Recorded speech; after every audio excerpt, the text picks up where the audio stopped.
Hello everyone and welcome. In this video I'm going to teach you recursion. Recursion is a very important programming concept. It appears in various important algorithms, and once you get it down it's really not that hard to understand. So I think recursion is better explained with an example. So take the factorial function, for example. The factorial function, what does it do? Well, it takes every number between 1 and a certain number and it basically multiplies them together, right? So for example, the factorial of 3 is going to be 3 times 2 times 1, right? And this is going to be 6. However, if you really think about it, the factorial of 3 can be broken down into smaller calls of that same function, of the factorial function, right? Because the factorial of 3 is actually 3 times the factorial of 2, right? And the factorial of 2 is 2 times the factorial of 1. So this is going to be 3 times 2, and then the factorial of 1 is just 1, and this is going to be 6, right? So this is basically what recursion is. It's basically a function that calls itself because there are certain values of that function that depend on previous values, on smaller calls of that function.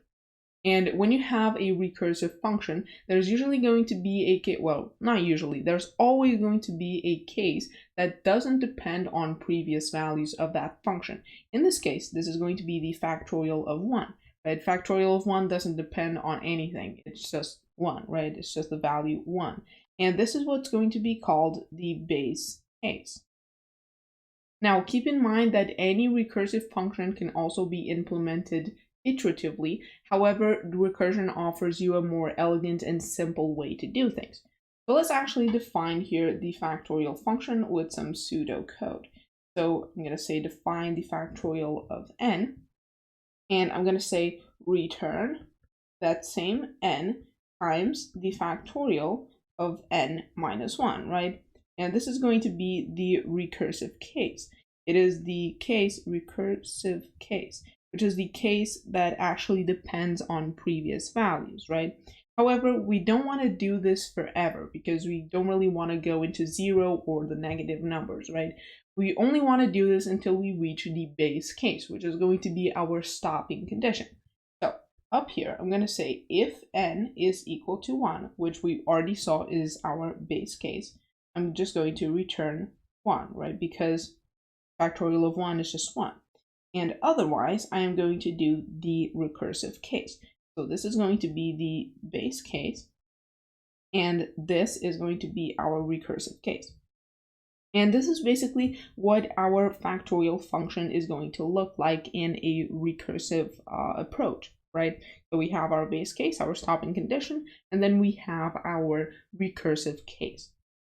Now let's actually see what happens when we call this function, right? Because you might be wondering, well, if certain values depend on previous calls of that function, then how does this all work? So when we call the factorial of 3, there's something called the call stack, right? This is basically going to contain all of the calls of our function. So when we call the factorial of 3, we're going to add another frame to our call stack, which is going to be the factorial of 3, right? And the factorial of 3 is going to calculate the factorial of 2. So the factorial of 3 is going to add the factorial of 2 to the call stack, right? Another frame to the call stack. And the factorial of 2 is going to calculate the factorial of 1. So that's going to be added to the call stack as well, right? So now we have all the frames we need in our call stack. All we have to do is go back down and calculate those values. So the factorial of 1, our base case, is just going to be 1. And then the factorial of 2 is going to be 2 times the factorial of 1, which we've already calculated, and this is going to be 2. And then the factorial of 3 is going to be 3 times the factorial of 2, which is 2.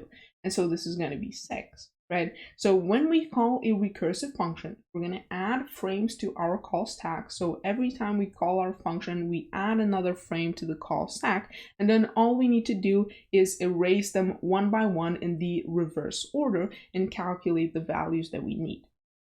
So I wanted to show you another example before I finish the video, which is the Fibonacci sequence. You're probably familiar with this, but if you're not, it's basically a sequence of numbers where each number is the sum of the two previous numbers in the sequence, and the Fibonacci of 0 and 1 are the base cases. So the Fibonacci of 0 is just 0, that's the first number in the sequence, and the Fibonacci of 1 is just 1, that's the second number of the sequence. So now we're actually going to have two different recursive cases. If n is equal to 0, then we're going to return 0, the first element in the sequence. And if n is equal to 1, then we're going to return 1, which is the Fibonacci of 1. And otherwise, we're going to have our recursive case.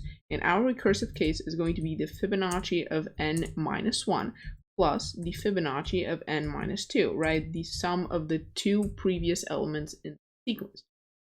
And this is basically the Fibonacci function done recursively. It's very simple. It has two base cases and then the recursive case, which is just calling the sum of the previous values. Now I have this for loop here, which is going to print the first 10 Fibonacci numbers. Let me just run this code right here. And as you can see, the first 10 Fibonacci numbers are going to be these. So that is all I wanted to show you today. If you did like it, if you did learn a lot, please like and subscribe to support the channel. Thank you so much, and I'll see you in the next one.